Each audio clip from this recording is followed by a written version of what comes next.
Kasi po ang confidential, di ba po pag bumibili tayo ng supplies, ng food, ng medicine, standard procedure po yung merong resibo na matatanggap from the establishment kung saan po natin binili itong mga supplies, food, and At sa pananaw mo nga, medicine. hindi dapat confidential yung binilhan.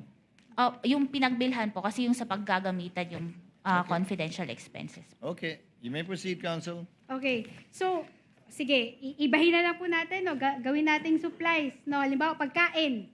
Supplier ng pagkain, no? Opo. Okay.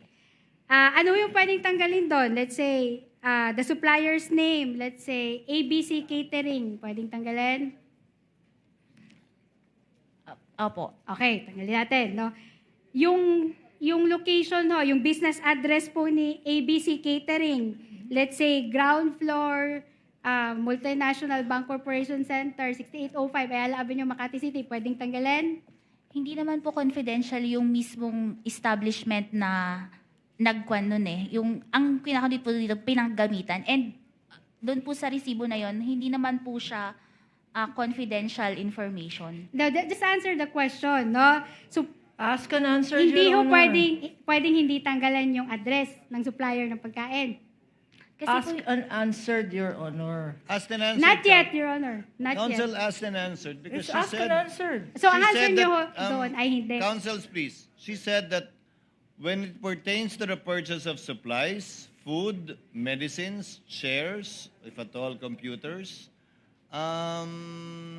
the name of the entity where they purchased it is not confidential. Pero kung saan ginamit yon, kung sinong pinagbigyan, sinong pinakain, saan pinakain, yun yung confidential. Tama ba, Celine? opo, tama po. So, yung invoice o resibo ng pagkain, medical supplies, kailangan may resibo. Yan ang interpretasyon mo ng joint circular. Opo, para ma-ascertain namin na talagang ginamit yon for purchases of supplies, food, and medicines po. So, sa bagay nito, ulitin ko, sa pananaw mo, sa interpretasyon mo, sa ginamit mong pag-audit, kapag ka-supplies, hindi ka tatanggap ng other adequate document, resibo talaga hahanapin mo. Opo, para mapatunayan na pinambili po talaga to ng supplies. And this is the same standard you're applying to other government agencies, not only the OVP and the DepEd. Opo. Okay. So, sinabi, pagkain ho yung example natin, no? So, sino ho ba dapat ang may alam kung confidential dapat ang information? Si COA ho ba o si agency? Who is in a better position to know whether a confidential an information is confidential? Pwede pong pakiulit yung tanong? Okay. Question is vague, Your Honor. Sige, okay. Example, pagkain. No, pagkain. Okay. Kung kami ho, agency, sa tingin namin, dapat confidential yung supplier namin kasi baka lasunin. Baka may matunton, no? Matuntunton yung supplier namin. Tapos tinanggal namin yung address. Tinanggal namin yung ibang details doon. Sinabit namin sa COA.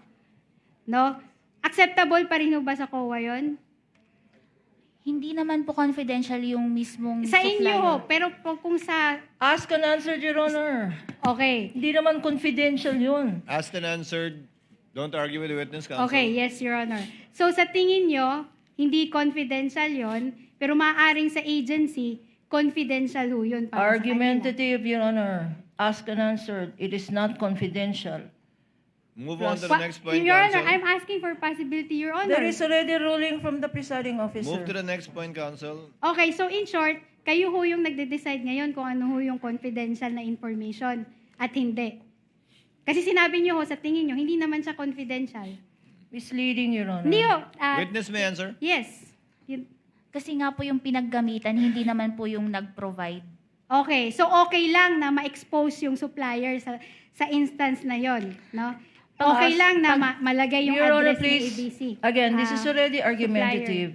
Asked This- and answered, counsel, and asked and answered. Yes, argumentative. we There take is nothing confidential about where you Asked buy and answered, supplies. counsel, Your Honor, please, whether this you line of agree or not, questioning- whether you agree with that with the answer of Celine, that was the answer she gave. Continuing objection, Your Honor, if it will apply again to medicines, if it will apply again to supplies, We will chairs, not and be- tables.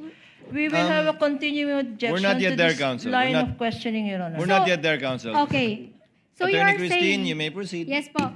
Your Honor, thank you po. So you are saying the COA is in a better position to judge whether an information is confidential or not. Wala akong karapatan sa agency. Argumentative, Nick, Your Honor.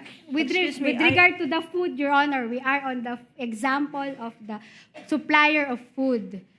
Okay, sa instance ho na yan, sa tingin nyo, hindi ho siya confidential, di ba ho? So kayo ho yung mas nakakaalam na ito, you are in a better judgment sa bagay ho na yan. Kasi po dun sa food po, yung tao mismo na bumili, yun yung confidential. Ganun po. Hindi po Hindi ho yan yung tanong ko eh. Okay, The yung question tanong, is vague, Your Honor. yung tanong, Please. Silene.